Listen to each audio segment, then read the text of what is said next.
is the Apparelist podcast, designed to bring you real-life conversation about high-level topics relevant to the decorated apparel community. Well, welcome, Apparelist community, print community. We are here on site at Printing United Expo. It has been a slammed show floor from the moment we opened, day one. I personally have been back in the apparel zone most of the time, spending a lot of time there, but it has been crazy. The need for knowledge and the need for exploring what's new is pretty apparent in all of the attendee conversations we are having on the show floor. But I am here with one of my favorite people in the industry, Gilligan. Dylan, what's up, dude? Hey, how's it going? Thanks for coming on the show. Yeah, I'm, again, like I said, I'm really sweaty because this is a gigantic show floor, and I've walked it 3 times trying to find this booth. So I'm sitting here in a, sweaty shame trying to have this podcast with you, so we'll make it work. The second you try and even walk half this show floor, you are profusely sweating. It is an effort to walk this show floor. That's the thing about this show, Printing United, is it's massive. It's a giant scope. So if you're in the the apparel side of this industry and you go to an ISS show or something like that, it's very focused on screen printing, embroidery, that kind of decoration. But you come to something like this and it's wow, it really opens your eyes to see how much more to this industry there is than just our little world. Yeah. And it's a lot, and I think we are seeing, and we can maybe talk about this a little bit later, but a lot of apparel decorators are trying to explore. Right. That wide format area, obviously promo, that's been going for a long time. But yeah, it is interesting to see what else is out here. Yeah. So. No, it's crazy. I'm over hanging out in the M&R booth, and we're talking about all the innovations and stuff they're doing, and how they're not really dipping their toes anymore into digital. They're very, very strong into digital and, constantly evolving things and whatever. And everybody over there is, heavily looking at screen, but also heavily looking at these, DTG options or DTF options and everything. And it's kind of cool now that it's not. We've both been to many shows over the last couple of years. It's kind of been this weird middle ground of hybrid machines kind of hobbled together to make DTF work. And now there's very specific companies offering a full package machine. So that's kind of a lot of people's focus is cool, how do I integrate this into my shop? But also now there's automations for those automations of presses, carousel presses for DTF and everything else. So it's kind of cool to see new things happening, but also screen still having a strong stance. I love that. Screen printing is, I'm sorry, you just can't beat it. No, it's for so sure. Cool. Yeah. Come on. Yeah, we had a whole discussion on it yesterday, how basically there's going to be this kind of thing in the future where shops who kind of have large-scale manufacturing have to do math and figure out, okay, what method works best for my customer, because my customer is just asking me to put graphic on T-shirt. They're not asking for a specific method. We're trying to figure out which one works the best for us. So you walk into the shop or you call or whatever it is, they can offer, okay, we have DTG for this, but, mathematically it makes sense to do it this way for you, for the amount of pieces you need and how fast you need it and whatever. And also do you need a photograph? Well, let's go this route. Do you need 1 to 4 color spot color print? Well, let's do it screen printing and let's do it in this way. So things are evolving. There was pre-COVID, there was, years and years and years of just, for me personally, it was 15 years of just straight, this is the same thing. Yeah. We're screen printing T-shirts. Yeah. We're just... customer comes in, whatever we're trying to do, whatever the kind of print, we're going to sim process, we're going to whatever, we're going to screen print T-shirts. And then now it's okay, there's 5 different options. What are we going to do and how are we going to do it? So yeah, and a lot of it, too, the discussion has been there needs to be that evaluation of the blanks and what we're printing now, too, because there are a lot of options on the market for that now, too. Yeah. I feel like that has really, and that's been changing for a while, right? But you get players like Stanley Stella coming into the market with their really cool stuff, and you got Lane 7, and then you've got your traditional Gildans and your Hanes and all that stuff, right? Too, yeah. And so even independent, they were a huge player for fleece for so long, and now they offer T-shirts. Right. So, There's many options. No, it's kind of hard. And that's a discussion too, is kind of with all of these brands and all the things they're trying to do, is who is their end user? Yeah. I've been kind of pushing this. We had a long discussion about it at dinner last night. It was some of these brands are pushing the end user of this teen girl or this, this hipster guy or whatever it is. And it's those aren't the people pushing out what brands they should be using. Yeah.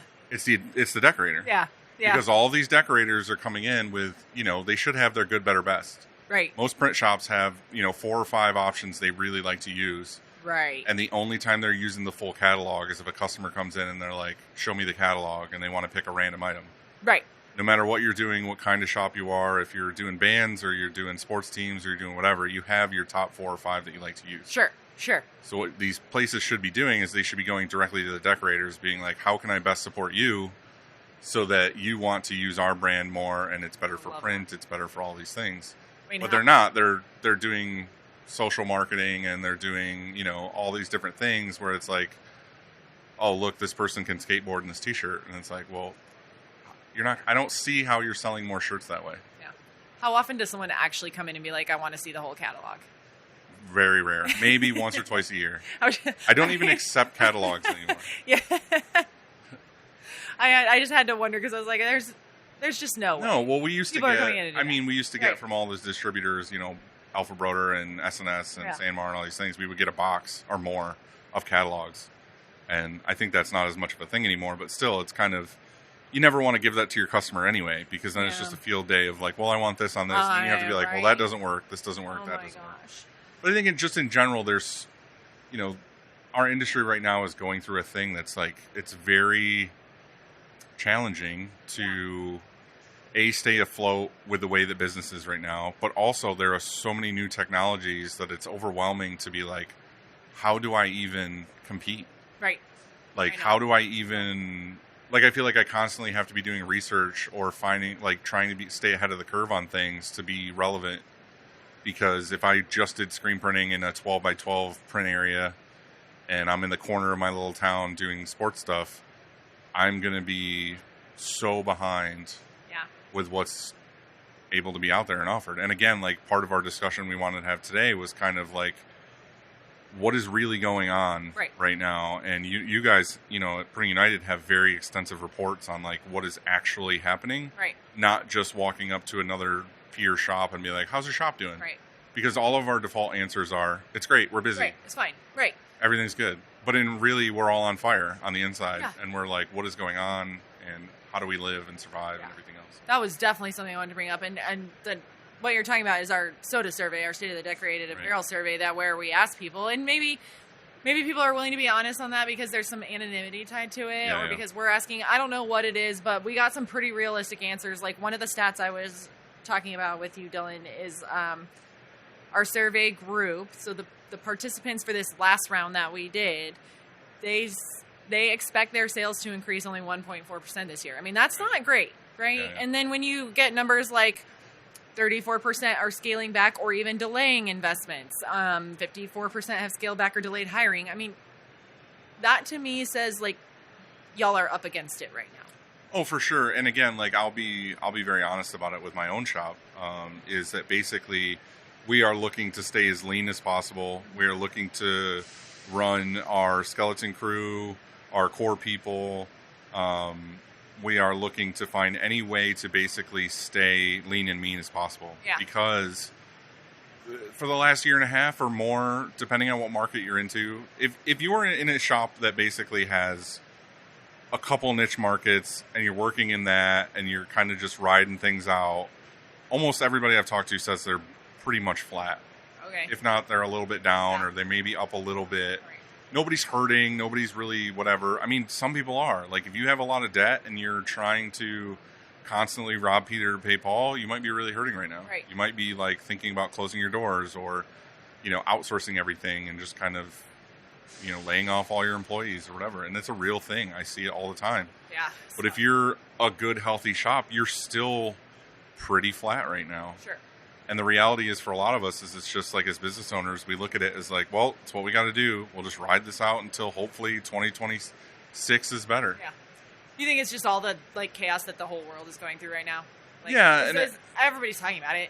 We're beating a dead horse, but... Yeah, and it was like last year at Print Hustlers, there was the Economist or whatever, and I had a podcast recently on Shirt Show where we were talking about this with Brett and Justin, where it was kind of like, we all sit in this room, the Economist comes up and he's like, the economy's fine. Everything's great. Like, this is the curve and this is what people should follow and whatever else. And I'm sitting there like, dude, you're out of your mind. Yeah. Like, I don't understand, because he's like, oh, well, there says there's no recession. There says there's no this, but 80-something% of CEOs think there's a recession, and business owners or whatever think there's a recession. I was like, well, those are the people who order. Right. Those are the people who order shit from us. Those are the people who are giving us their right. business. So if those people think that there's a recession, they're going to tighten their belt. Right. And the sad fact of it is, for our side of the industry with apparel and stuff, is it's not necessarily a necessity. Yeah. A lot of it is promo products, or it's fun shirts, or it's, our staff wants cool new things. And it's the first thing to go on a budget of like, it is. Well, hey, normally every year we order 5,000 shirts for our team and whatever.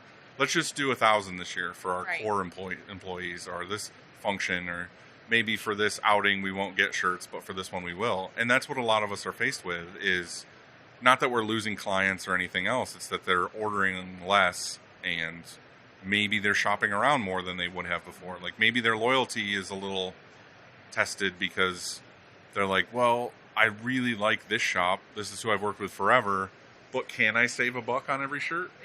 And they're probably going to look for that right now. And they're going to look for that right now, regardless if they really like you or not, because they need to stay in business, and they need to save money, and they need to whatever. So I don't know. That's just what I see. Again, like, I talk to anybody and everybody, and I feel like once people get their guard down and they're like, talk how the shop really is, they're kind of like, and I don't want to scare people, but it's just what it is. Like, you go through waves. Yes. I've been doing this 20 years, and it's like, when I first started, it was in a recession of 2009. Oh, yeah. That was 2008, 2009. Everything came crashing down. But the thing is that's when I started. I didn't know any better. I didn't see it. I was just starting. So for me to get 4 or 5 orders a week, I was like, hell yeah, we're doing great. We're getting orders or whatever. Well, but for everybody else, the world was on fire. Right. And you showed you can do it. Right. It's possible. Right. But that's the reality, is you kind of just need to ride it out. You need to go through your expenses, and you need to figure out what you can do to stay alive and keep things going. And again, like, there might be somebody listening to this and be like, I don't know what he's talking about. Like, everything's fine for us. You might be in a market that is killing it right now. Right. Great. Good. You might be doing touring bands that are out hitting the road, and all these huge festivals are happening, and you're swamped and whatever. And like, that's cool. That's great. Right. You might do schools, and school just came back, and all these sports teams and things are happening. Right. That's cool. But the regular B2B stuff is just very flat and chill right now. Want to level up your skills or empower your workforce? Meet iLearning Plus, the online education platform from Printing United Alliance. iLearning Plus helps print professionals sharpen their expertise and grow their careers. Alliance members always save 20% on all courses and certifications. Enroll now at ilearningplus.org. I'm curious how you think this compares, and I hate to use the word compares, because you can never compare. Each like piece of business or moment you go through is always different for different reasons. But looking back at like when shit really hit the fan during COVID and everybody shut down and all of the stuff, and we saw a lot of weeding out of businesses then. Like, unfortunately, a lot of people closed their doors then, because again, like you said, like, apparel's the first thing to go. Like, it's not a necessity. Like, you can just get blanks and stuff like that. I mean, you had to go through that. Yeah. It was weird because... and again, not compare, because that was good. Like, it was weird because so the world didn't know what was going on for the first month or couple weeks or whatever it was. And then when everyone got their bearings, it was kind of like... Again, it was a real test to, did you have your shit together? Yeah. Because shops who had a lot of debt or were constantly robbing Peter to pay Paul, like, and when I say that, I mean they're constantly waiting for the next order to take that money to buy the other stuff or to pay the bills or whatever, and they're always waiting for the next order to pay a bill. They don't have that money set aside. They were really tested when it came to COVID because, we have to be shut down for 3 weeks or a month or whatever it is. And it's like, well, what income do you have to pay those debts? Right. And if you don't have that income, then you have to shut your doors. And the thing is, with my shop being kind of in upstate New York in the middle of nowhere, it was like, all right, well, let's just shut the doors and windows and keep printing and ride it out until someone tells us no. And then you also get these, forms or whatever, and I don't know if I should say this live or not, but I don't really care. It's done and gone. Is, fill out this form to say that you're essential. and whatever. And, we do print for construction companies. Sure. And we print for hospitals, and we print Right. for whatever. I mean, we're not just printing, like gear for an hospital and we're essential, but, if you're scrappy and you can make it work and write on a piece of paper and not lie that you're essentially printing for construction and road Right. repair and everything else, then, we stayed open. But the thing is a lot of shops who could stay open got really busy Right. the year after COVID because a bunch of shops were shut down. People were looking for places to go who couldn't go to their normal printer.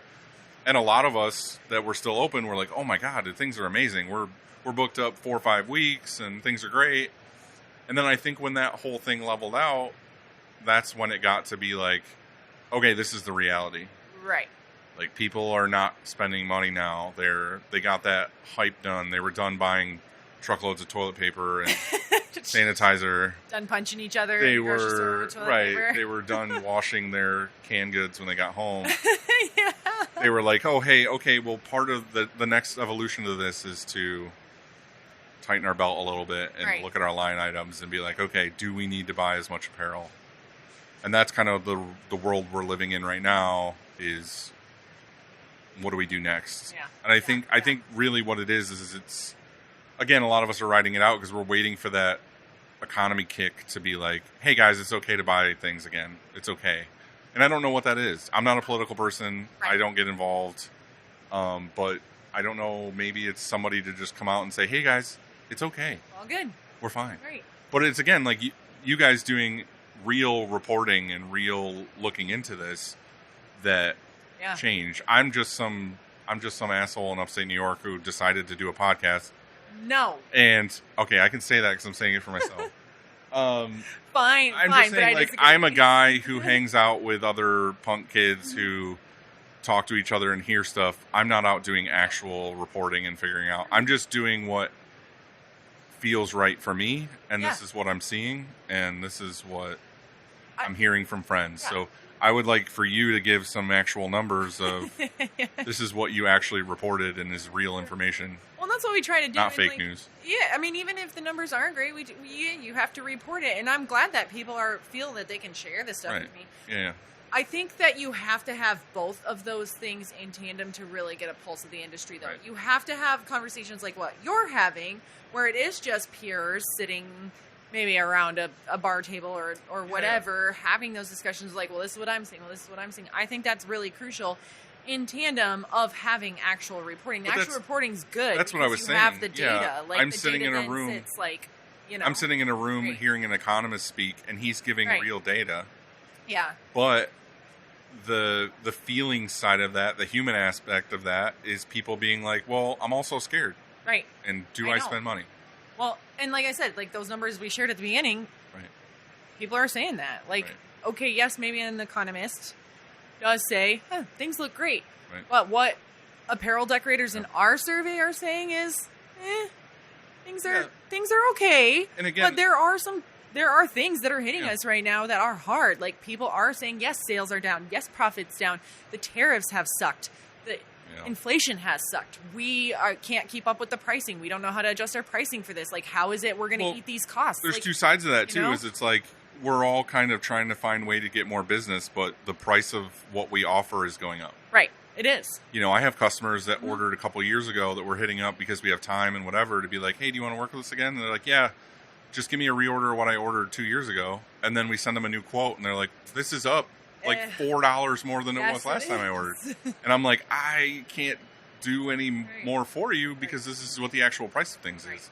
And it's hard to be like, okay, well, let's go out and get more orders. And people are tightening their belt. Yeah. But the product they want to order costs more than it did before all this happened anyway. Yeah. So it's like, it's just a compounding thing of like, It is. okay, well, Right. what do we do? 100%. And again, like me being where I am, I'm not in a big city. My whole thing is I have customers all across the world and, all across the U.S. and everything else. And it's some of these big clients that I had that might be a couple states away that we worked with for years asked me for a quote. And I'm like, cool, this is going to happen. And I'm scheduling this. I'm getting ready for whatever. And then I hit them up a week later and it goes. I don't hear anything. I hit them up the next Monday and I'm like, hey guys, you ready to get that order paid and ready? I hear nothing. I wait another week, and I'm like, hey, guys, you ready to get this order going? And they're like, actually, we decided to print locally to save a couple dollars or whatever. And I was just like, dude, like, these are orders that I wait for every year. Right. They're like, okay, this is a $30,000 order or something. And it's like, oh, you decided to just go locally? Like, that's fine. Like, it's understandable. It makes sense. But, like, what I wish was an email or a call that says, hey, I'm thinking about getting this locally to save some dollars. Like, what can you do? Can't we talk about it? Like, you But didn't that's even not give the me a chance to reality. Talk to me about it. Right, exactly. That's not the reality. Right, I get you. We're a place that prints T-shirts, and we might not have super buddy-buddy relationship. And they're just like, well, I'll go to the next place that prints T-shirts that's down the road. And it's just the reality of it. Yeah, So. it is. Well, and I will say this. We do these reports, and while things say they're tough, a huge part of why we do them is to also let people know where the opportunities lie. Right. Right? And that's also like the stats and the data we try and collect and look at and say, okay, yeah, this part might be terrible. Have you thought about this? This is the third act of this conversation, like in a movie where we talk about the good stuff and why things like this happen. Hey, don't hate me. I'm a perpetual optimist. I'm a glass half full person, and a lot of people, okay, not a lot of people, I have been told, and I'm okay with it, that I'm sometimes annoyingly positive, and that's fine. That's just who I am. It's my makeup. I can't change it. I'm not going to apologize for it.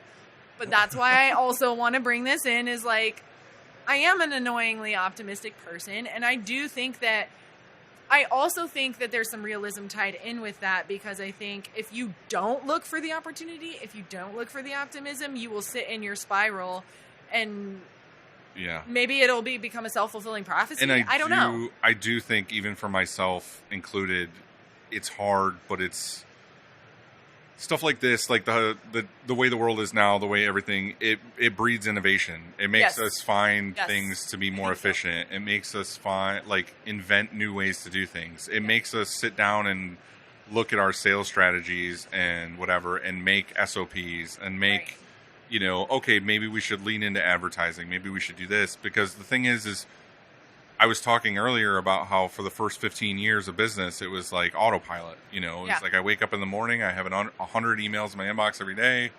I go through, I make invoices, we make orders, we print them, we go home, we do the same thing the next day. And then wintertime comes, it slows down, we're cool, let's recalibrate.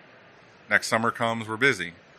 You do that for so long, you're like, no, we don't do any advertising. We don't do this. We don't do that. It's all just word of mouth and customers come. We heard that for years and years and years from every shop. It was like, we don't do anything. Right. Orders just show up. This magical thing happens where every year we get a little more customers from word of mouth, and we just grow and grow and grow. Well, sometimes we need that kick in the ass to be like, hey, you really should have, proper business things in place. You should invest in money. You should have savings. You should have this and that. You should, COVID alone was like, cool, maybe I should make sure I'm not, over leveraged. Correct. And all these other things. But then now, like I said, we're getting this dose of, we really need to focus on who are our core clients, who are our 80-20, who are the people we want to go for. How do we go for them? Do we just do Instagram posts? Do we go door to door? Do we do any of these other things? Do we go back to old school, sending someone a letter in the mail with a coupon code or something? What do we do to shake things up and be different? And that's the benefit here. The benefit is it's strengthening the businesses who are still sticking around and kicking, and making them a better shop. Yeah. Which again, hopefully, 6 months from now, whatever, let's say a week from now, because it'll make us all feel better, things will turn around, and we're going to be prepared. Yeah. And we're going to have things more aligned, and we're going to have our shops are going to be more lean and mean. And, that's the bonus with a lot of these things too, is with employees, a lot of people don't like to talk about this, but you let go of certain people, or you get rid of the toxic people, and you realize, wow, we can print more with less people. We can do more with less people because the vibes are better. Because you have good morale. Right. And you have people who want to work, who are motivated and passionate about it. And they're like, cool, I'm a manager now, and I'm in charge of this department, and I'm whatever. Exactly. We're getting more done with less people. Again, we don't want to get rid of people, but the reality is you need to start looking at your shop and being like, how do we make things better? Right. Could not agree more. And that, I like how you said it breeds innovation. Yeah. Because when you are forced into a corner, You are going to look for whatever it takes to fight your way out. And again, I don't want to talk about I love political that. stuff or whatever, but that's like with war and stuff. Yeah. It's like, oh, cool. Well, we invented this and all these things came from heartache and trouble and whatever else. Right. So, Yeah, it's not a bad analogy. right. Everybody's going to... They're going to understand. Yeah, put your political stuff aside. We're all going to understand the analogy. Yeah. It's fine. It's fine. So let me ask you this. What are you doing in your shop to sort of reinvent, or maybe, like, what are the things you're looking at right now and evaluating? Again, you do a good job already. I talked a lot about it already, is just being lean and mean and Yeah. figuring things out and seeing what's important. But, a lot of what I'm doing as far as sales-wise is the last couple of years was really diving into outbound. Okay. And again, because a lot of shops just dealt with word of mouth and what comes in our inbox and everything else. And it's find a good CRM and then, set aside some strategies and find out what outbound works and how many touches you do to reach out to a client. Because a lot of people just get emails or phone numbers and they reach out once and that's the end of it. Right. In reality, it takes about 7 touches to get somebody to actually want to work with you or to see your name enough. Or, people look at email blasts or something and they're like, I never get a response. It's like, well, part of that is you're just trying to get in their inbox to see your name, even if they delete it. They know every month or every other week they're going to see an Upstate Merch email pop into their inbox, and they're like, God, I don't want these anymore. But again, when they think of merch, the first name that's going to pop up is the one that they keep deleting. That's right. Because we're in their face. Right. It's like those stupid O'Reilly commercials on TV or whatever. Gosh. And it's like, you don't necessarily need O'Reilly at the time, but when you need what it is they are offering, the first thing that pops in your head is, O'Reilly. Auto parts, and then you buy some auto parts. That's right. So it's things like that, like one of the things that I realized is, again, this isn't for everybody and don't take my word or whatever, but we dove really hard into like SEO and Google ads and like all these other things. And I spent a ton of money finding out that's not for me. Okay. I found out Facebook ads and all these other things. It's basically casting a wide net, and the kind of customers that came from that for me were the red flag customers we didn't want in the first place. Sure. Every single one of them asked, what's your minimum order quantity? Yep. Or I want to start a clothing line. And it's like, okay, cool. These are the customers that we would get on our own that we would be like, let's send them somewhere else, or I don't really want to do it. So for us, what we found is that the amount of money I was spending on ad spend, if I took that and brought it back and we really did some research on who are our dream 100 clients or who are our core customers, let's make custom boxes with stuff for them specifically, or stuff that's meaningful, or handwritten letters, or whatever that actually makes a difference and they get and they want to keep. And there's cool little things that we did. Like we found a local girl who does pottery. She's on her way up. She does amazing things. And we had these little planters made with like our logo on the front and everything. And then we did wildflowers and I can't remember what they are, like coconut shell soil pucks, where they get a pack and they get it, and then in their office they can literally put the pucks in, add water, add the seeds, and now they have a wildflower plant that they can put in their office. And when they look at that plant, they think, oh, Upstate gave this to me. I guess I could order shirts. It's stuff like that. It's like, we're in this world too of promo products and everything else. And it's like, do we need more pens? Do we need more golf balls? Do we need more tumblers? Do we need more backpacks? I think there's a huge missed opportunity there, but like a lot of people, like what you're doing. Yeah. It's like more people should be doing that. Make authentic stuff to you. Right. I mean, again, like I did plants because I'm a plant daddy and I have plants in my office. Aww. And my shop is big on plants and all these other things. But if you're into sports teams, make custom baseball cards. There you go. Perfect. If you have a mascot for your thing, we had one where we were going to make a baseball card I thought was cool, which was, we have a Sasquatch around the shop head that we wear when we print sometimes. It was like, we were going to have, his own baseball card of him printing. Love and that. have on the back of that card his stats, but also have, if you want to order shirts. It's just cool stuff that people want to keep, not necessarily be like, oh, cool, thanks, and then throw it in the garbage. I mean, I'm going to derail the conversation here for a minute. Do you name your plants? No, I don't go that far. I'm not creepy. I just like plants. I name plants. Well, that says a lot. I'm creepy. It's on the record. I'm a creepy person. Susan didn't get enough water last night. Yeah. She's cranky. Yeah. I have one named Starla. Well, She's a little cranky sometimes. It's fine. No, I don't name them. I don't even know what half of them are. People give me plants. I know. Same. I don't know. And I just water them. Okay. I probably overwater all of them. They're all dying.